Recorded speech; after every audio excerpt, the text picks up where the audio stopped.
We are joined by David Kennedy of BoatUS. And David, let's have a party. This is an anniversary, is it not?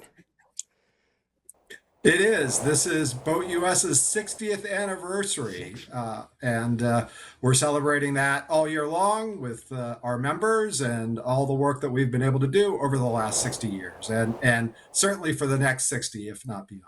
So how did BoatUS get started those 60 years ago? It doesn't seem like 60, but I guess it is, right? How did it get started those 60 years ago? It is. Well, I think like all good superheroes, there's an origin story. And the story went that our founder, Richard Schwartz, was someone here in DC, and he went out with some friends on their new boat. And they got a ticket from the Coast Guard for not having a required piece of equipment on this new boat. Well, he was a little surprised at that, saying, that shouldn't be, if you've bought a new boat, then it should have the right equipment on it. And they said, well, that's just what it is. And he said, well, this is the kind of thing your association should advocate for. And they said, well, there really isn't one. And Richard thought about that and went back and started BoatUS to be the boater's voice on Capitol Hill and beyond. Now, that's back in the day when the Coast Guard not only wrote more tickets, but the Coast Guard towed. And then the Coast Guard stopped playing in that game. They stopped towing, and along came TowBoatUS, correct? Yeah, that's correct. And this all kind of goes to the mid-1980s, when there was some reorganization done of the government, and they decided that they were no longer going to be in the business of non-emergency rescue of craft, where they'll come get you, they wouldn't come get your boat. And as I understand it at the time, BoatUS, opposed that. They thought Coast Guard soon, but when that became what was happening, they pivoted and helped create the largest network of on-water assistance vessels out there. I think we have over 600 vessels and more than 300 ports. So pretty much anywhere a boater is, one of our towboat folks are going to be there to help them. So. Now, we tell our boating friends and boaters in general that the cost of a BoatUS membership for the year is probably what dinner and drinks at the Marina Bar will cost you, right? So it's the best deal going and the most beneficial deal for boaters, right? Absolutely. It only takes one tow to convince you. And I'm certainly had the walk of shame around the office. It's like, hey, Dave, how was your weekend? Well, I got a tow, and they all know it. But so I really think that it's just one of those things that has a great peace of mind for boaters, and they're going to be able to just call them out. And we all have had those days on the water but our towers are going to be there for them. And yeah, absolutely a great value. So. Yeah, a great friend of our show is Captain Clint Allen of TowBoatUS New Bedford. And he says all the time he just isn't happy when he has to tell someone after a tow, hey, Cap, you don't have a membership. This tow is going to cost you from the time I left my dock to the time I get back to my dock. And in that case, there's always a captain who's the next. It's much like getting an alarm on your house the day after you got broken into, right? It's that captain's out there the next day signing up for the membership. And it's so important to tell all of those who are BoatUS members to make sure that membership is current. So it's definitely something that you don't want to do it the day after. So let's talk about where boating has gone in the last 60 years. What are some of the changes that you've seen in boating? Well, I think obviously boating has become just more and more popular, and certainly with COVID, we saw a whole new contingent of folks coming out on the water. And so it really has been a great growth in the opportunities and the different ways that you can go out and enjoy the water. And then the other good news is boating has become much safer as we've gone over time. And BoatUS will take credit for part of that. There was something called the 1971 Boating Safety Act that BoatUS was key part of, and really started implementing a lot of the safety regimes and the things that you see now that we all just sort of take for granted. Well, that came out of the work that was done by BoatUS and others in the boating industry to really make this a family-friendly, safe, fun activity. We've seen, as you said, the surge in boating due to COVID. We've seen a lot of people on the water who certainly could use the information provided to boaters on the BoatUS.org and through the BoatUS Foundation. Talk about what new boaters can gain from accessing all of those services and tools that are on your platforms. So the BoatUS Foundation has the largest free online course that folks can come to and meet an education requirement. And frankly, to BoatUS members, we may put out a call to you to get in touch with your policymakers and legislatures to make sure that they have the BoatUS course available to them. And so that's BoatUS.org. And then we also have a great BoatUS Magazine that covers all kinds of topics, comes out about 6 times a year. And that's one of the benefits of BoatUS membership is to get that magazine. And that will just inform them on how to take care of their boat, different places they can go and enjoy their boat. We also talk about the work that I do on their behalf and my team on Capitol Hill and beyond. So it's a great source for all boaters, and certainly for new boaters to start understanding what the scope and what the opportunities are to get out on the water.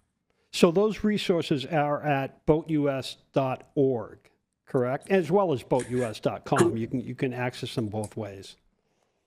Yeah, that's correct. The BoatUS.org is our foundation, and again, that's primarily focused on education and also clean boating, safe boating, and how boaters can protect the environment, why we're out there, so they can learn about the different ways that they can help with that.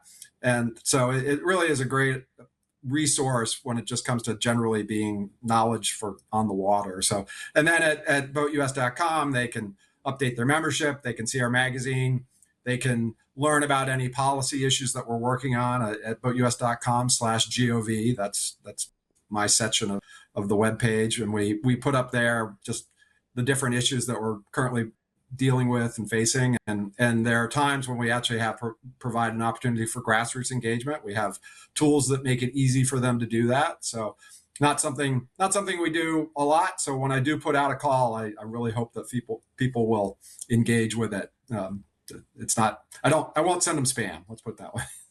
Sure, a lot of folks get the magazine and they say, this is nice. I get membership. I get, obviously, my TowBoatUS if needed. I get the magazine, but they don't realize when Mr. David goes to Washington, what it takes to really be an advocate for boaters nationally.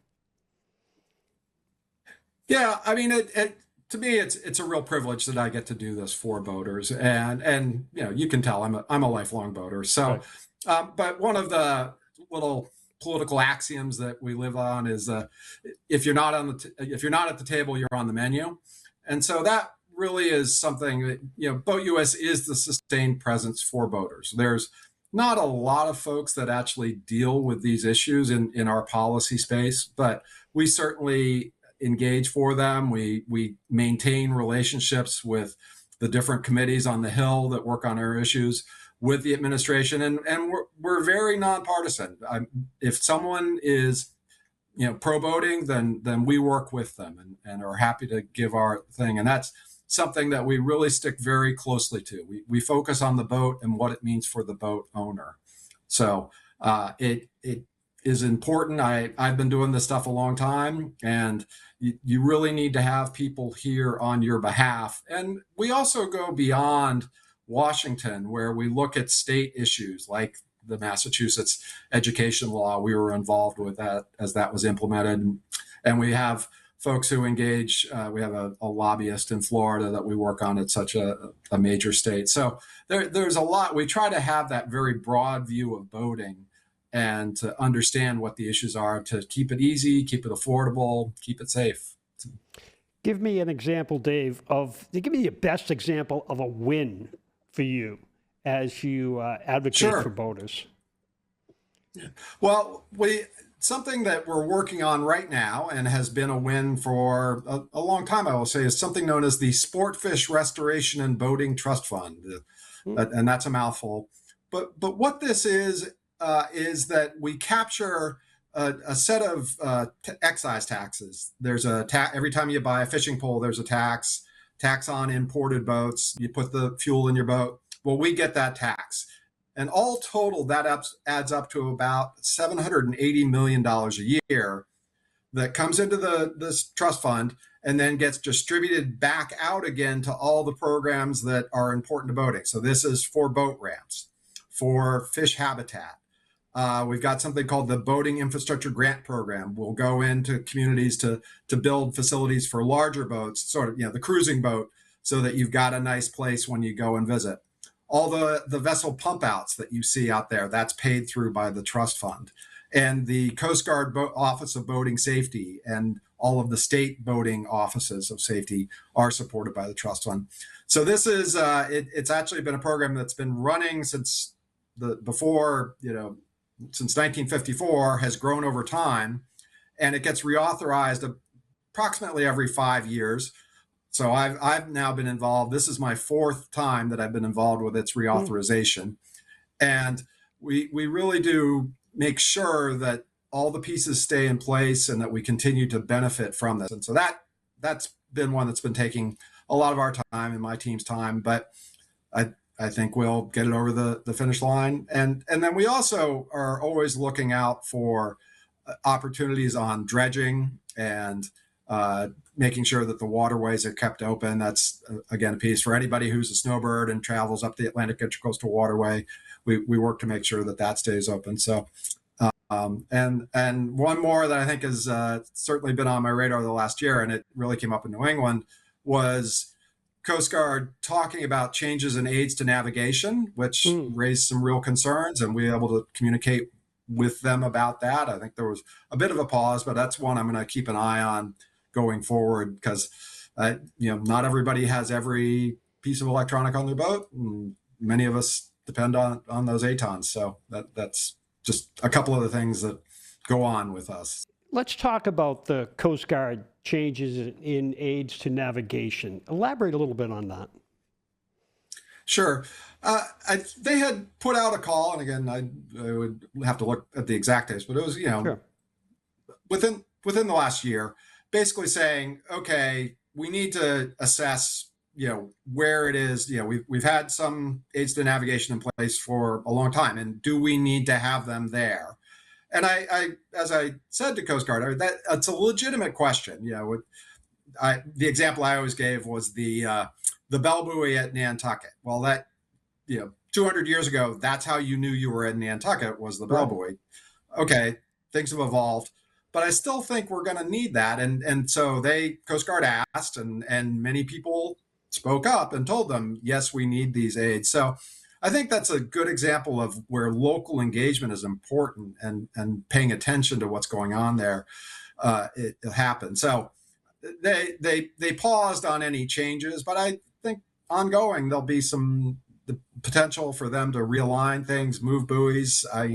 Maybe we don't need a series of 20 sea buoys going into New York Harbor, because the large ships don't depend on it. So that's one, like I say, it's going to be an ongoing. So, and from the Coast Guard, the federal government's perspective, by pulling those aids, there's less maintenance on those devices, correct? And they're probably feeling like, with electronics the way they are today, are these necessary? But we've come to know, those who have boated for their entire lives, as you said, given the Nantucket example of the bell buoy, you've come to know that bell, Yeah, exactly. And that's certainly a point that I made to them, was that not everyone has sophisticated equipment on their vessel, and printed on every chart is the prudent mariner does not rely on any single source of information. Well, those ATONs are important sources of information for us. So that's the things that we think about and try and work on. So certainly a message we're going to continue to carry forward. So how does that trigger? How does that work? You get word that the Coast Guard's going to start pulling some aids or some buoys, and then you fire up the Batmobile, send the bat signal out, and away you go to try to advocate? I should say to the bat boat.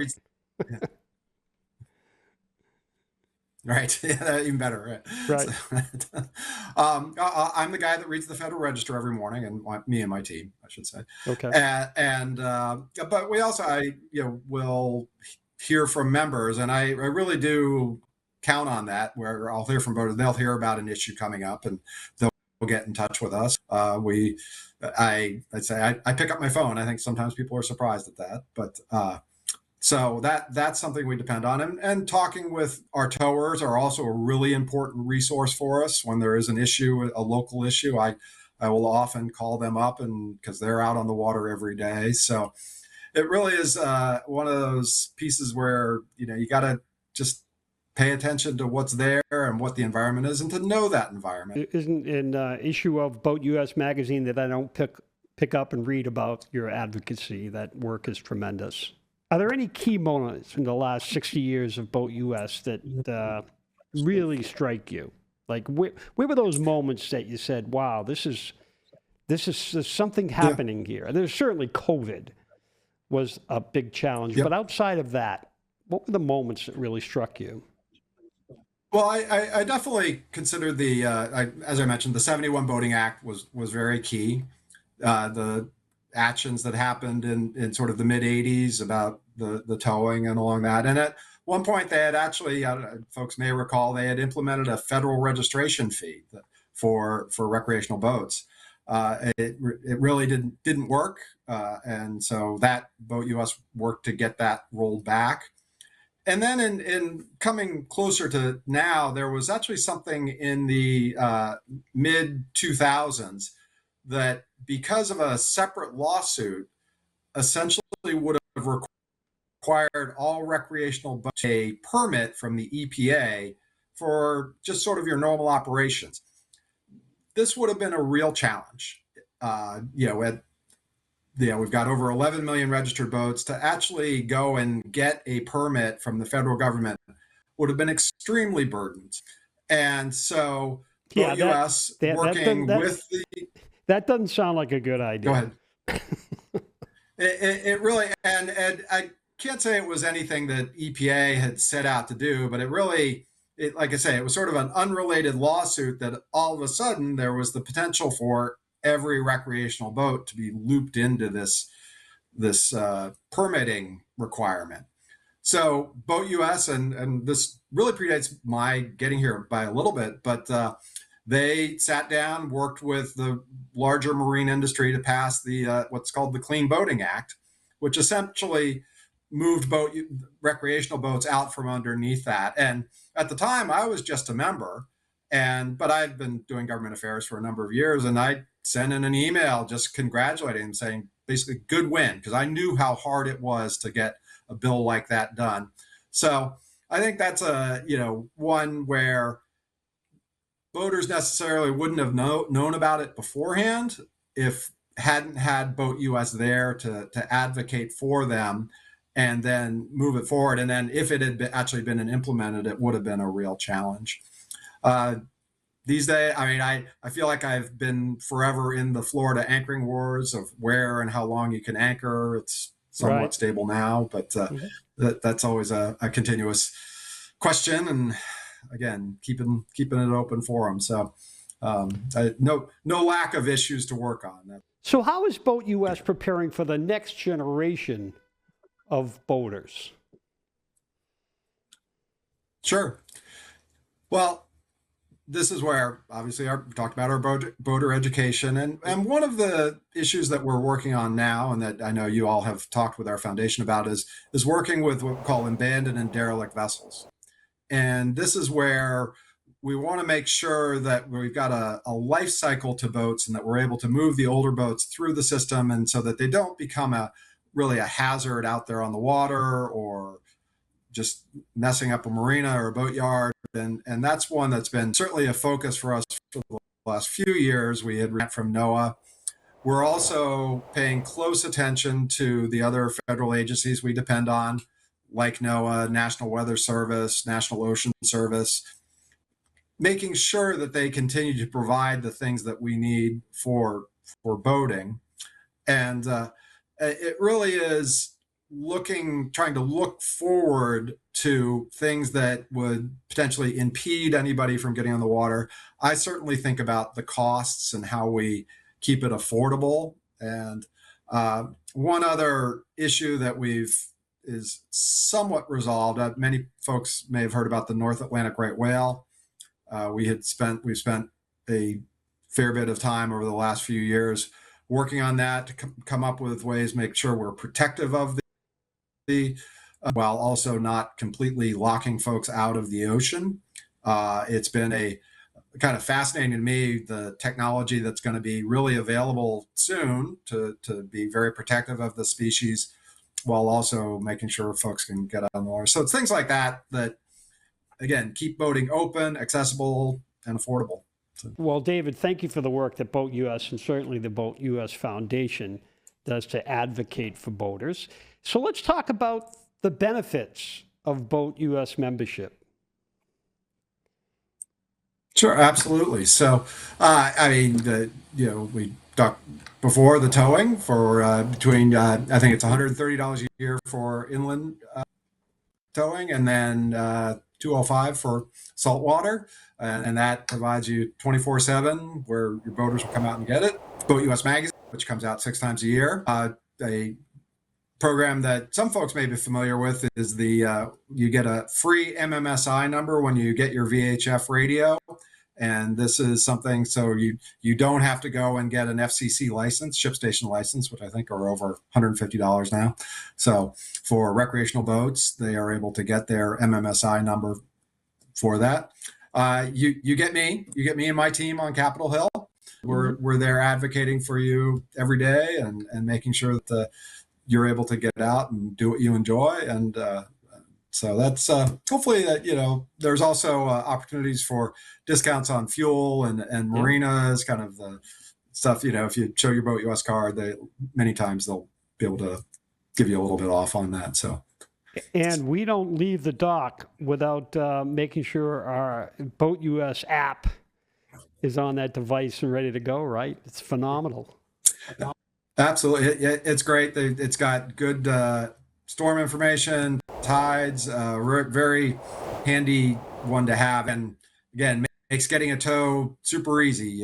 You hit the button, it sends you your position, and they can generally get right to you. So it's one of those very good things to keep. I've got my boating folder on my phone, and it's right there. So. Yeah, we Captain Clint from TowBoatUS New Bedford here is on our pod and show quite frequently, and he always says one of the biggest challenges when he says, "Cab, where are you?" and the voice on the other end of the device is saying, "Well, how do I figure that out?" There's nothing better than that app for letting that towboat captain know where you are should something happen. Well, and this is one of the benefits of having a VHF radio is the new ones will have your position in them, and and actually, should you actually be in an emergency, it will send the Coast Guard your position. I need everyone who's a boater to be a member to continue to grow. I like to say there are over 11 million registered boats in the United States, and as far as I'm concerned, they should all be BoatUS members.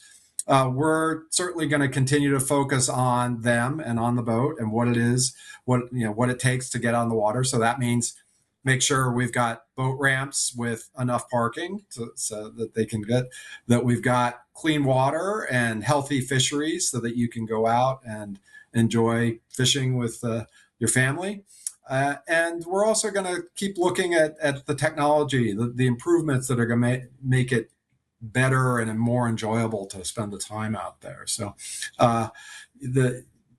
those are our boaters. That the ocean is a lifetime of places to go to, and just keeping that accessible and available to everyone is really what our focus is going to be, and always on the boater.